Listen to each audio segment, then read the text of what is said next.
নমস্কাৰ বন্ধু বান্ধৱীসকল, বহুদিনেই হ'ল মই আপোনালোকৰ মাজলৈ নহা। আপোনালোকে চাগৈ মোক পাহৰিলেই নহয়নে?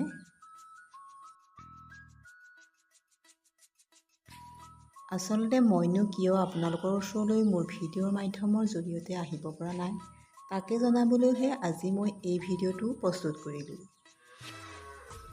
বন্ধু বান্ধৱীসকল, ইউটিউব জগতখনৰ লগত জড়িত হৈ থাকিও বহুতেই ভাল লাগিছিল, কিন্তু ইউটিউবত জয় হোৱাটো ইমান সহজ নহয়। আজিকালি মই এটা অনলাইন বিজনেছৰ লগত জড়িত হৈ পৰিছোঁ, যিটো ব্যৱসায় কৰিবলৈ মই ক'লৈকো ওলাই যাব লগা হোৱা নাই।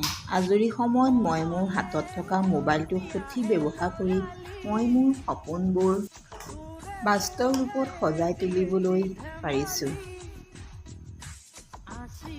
সেয়েহে মই ইউটিউবৰ পৰা আঁতৰি আহিলোঁ। বন্ধু বান্ধৱীসকল, আপোনালোকেও বিচাৰে নেকি মোৰ দৰে ঘৰতে বহি হাতত থকা মোবাইলটোৰে আপুনিও ডেইলি প্লাছ মন্থলি ইনকাম কৰিবলৈ?